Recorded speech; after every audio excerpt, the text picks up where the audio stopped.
ça me touche énormément, vraiment, profondément. Je ne pensais pas que vous seriez aussi nombreux. En tout cas, je connais tous vos histoires, je vous suis et vous avez tout mon soutien. Vraiment, c'est quand même une cause incroyable. Je suis contente d'être attaquée en diffamation. Ça veut dire que quand même, je gêne un petit peu, je dérange. Et en général, la vérité, ça dérange. Donc, tant mieux finalement. J'espère que ça va faire bouger les choses et qu'on va pouvoir tous s'unir, vraiment, faire des choses, avancer. Autant judiciairement, d'être solidaires et de pouvoir échanger nos histoires, les partager, avoir des réseaux de plus en plus gros et pour pouvoir un jour que cette cause elle se sache vraiment et puis aussi prévenir que nos enfants n'aient pas souffert pour rien et que nous on les aime, on prouve chaque jour, chaque minute qui passe qu'on les aime et en tout cas ils étaient beaucoup mieux avec nous et ils peuvent que aujourd'hui nous attaquer en diffamation parce qu'ils savent très bien que de toute façon c'est une grande souffrance pour tous ces enfants ce qu'ils leur font vivre. Je vais vous filmer, si vous pouvez faire un petit résumé chacun de vos histoires et puis qu'on va médiatiser comme d'habitude, c'est ce qu'on sait faire de mieux je crois puisque pour beaucoup on a du mal à avancer donc on va continuer à crier à toute cette injustice. Voilà. Merci beaucoup d'être venus. Bisous à Marine. Et un gros à Marine. bisou à ma fille. Gros bisous à Marine.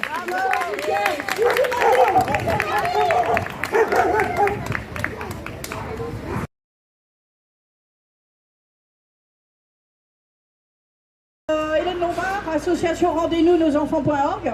Alors moi je suis super contente de toute cette mobilisation, c'est vraiment inespéré. Et je crois que Sandrine et toutes les autres, là, il faut que plus on arrête de nous poursuivre parce qu'on dénonce les crimes qui sont subis par nos enfants, qui sont subis sur nos enfants. C'est une obligation pénale que de dénoncer les crimes, donc on n'a vraiment rien à faire ici. C'est leur travail que d'étudier ce qu'on dénonce, donc on a encore moins à faire attaquer en procédure de diffamation. Hein. Et puis, il faut que l'on aille plus en avant encore. Donc, j'espère que la prochaine fois qu'une d'entre nous est attaquée en correctionnel, en diffamation, qu'on soit aussi nombreux la prochaine fois. D'accord? Et qu'à chaque fois, on fasse du barouf pour que ça leur devienne de plus en plus pénible et de plus en plus négatif que de nous attaquer. D'accord? À partir de maintenant, hein, il faut que ce soit dérangeant pour eux que de nous attaquer. On ne peut plus se soumettre, on ne peut plus fermer notre gueule, on ne peut plus se taire, on ne peut plus être dans l'espoir. Il y en a marre de l'espoir, d'accord? Donc, moi je trouve qu'on a une chose qui est intéressante. Dans le procès, vous avez vu, dans la vidéo sur YouTube, je vais faire court, mais j'ai des trucs rapidement à vous dire. Dans la vidéo sur YouTube de Fort à balle abattu, il émet l'idée, et il a émis l'idée dans un tribunal à Pau, que l'article 5 du statut de la magistrature de décembre 58 stipule que les procureurs dépendent du ministère de la Justice. Donc, il n'y a pas de séparation de pouvoir. Donc, il n'y a pas de justice, il n'y a pas d'indépendance. Donc, la Constitution n'est pas effective. Donc, il n'y a plus de Constitution du fait même qu'il n'y a plus d'indépendance de la justice. Donc, les magistrats là, qui poursuivent, là, ils n'ont pas de titre. Ils ne sont pas magistrats. Ils sont rien, ils ne sont même pas fonctionnaires. Ils ne sont plus rien. Donc, vous vous rendez compte que c'était déjà une escroquerie de nous voler nos gosses, mais c'est encore une escroquerie de nous poursuivre. Vous voyez le délire de ces gens, ce qu'ils sont capables de nous faire passer une mousse, hein, comme un éléphant, quoi. La psychiatrie est en face de nous. Voilà, c'est des fous, quoi. C'est des fous. Parce qu'en plus, quand même, il faut le rappeler, que plus les départements placent d'enfants, plus ils ont de subventions.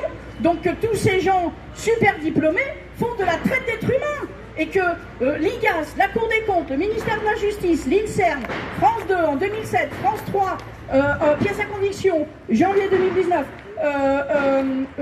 janvier 2020, zone interdite, ils ont tous dénoncé que c'était du grand délire, ils ont dénoncé la traite d'êtres humains, ils ont dénoncé les viols, ils ont dénoncé la persécution, le terrorisme, la maltraitance, le génocide qui est fait sur nos enfants, et ils osent encore nous poursuivre.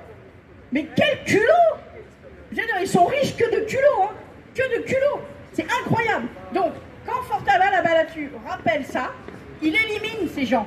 Donc, dans tous nos procès, maintenant, il faut dire ça.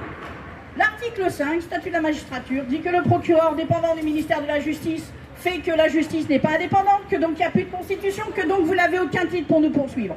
Point barre. Point barre. Et alors à chaque fois qu'on va faire des manifs, il faudra qu'on inonde la ville où on nous poursuit pour dénoncer aux gens un autre argument. Et je vous en conjure, utilisez-le parce qu'il est béton. C'est la base sur laquelle on nous vole, le juge pour enfants. D'accord?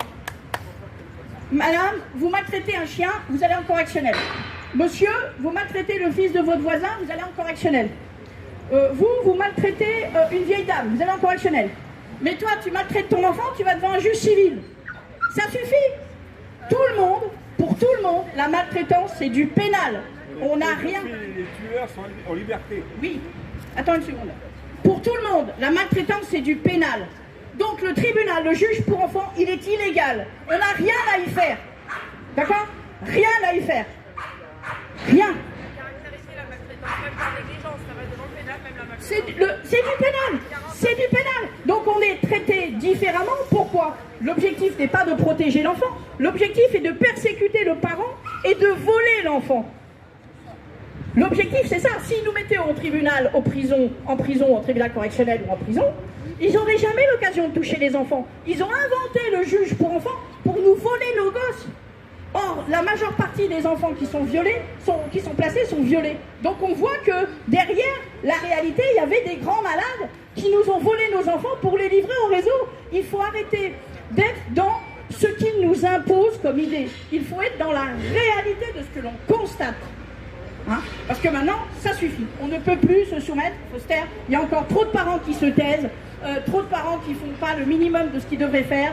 Ça suffit. J'espère qu'aujourd'hui, on va lancer un grand mouvement et chacune d'entre nous, si on est persécuté par une procédure de diffamation, on fait la même chose. On balance et puis la prochaine fois, on inondera la ville des crimes qu'ils commettent. D'accord?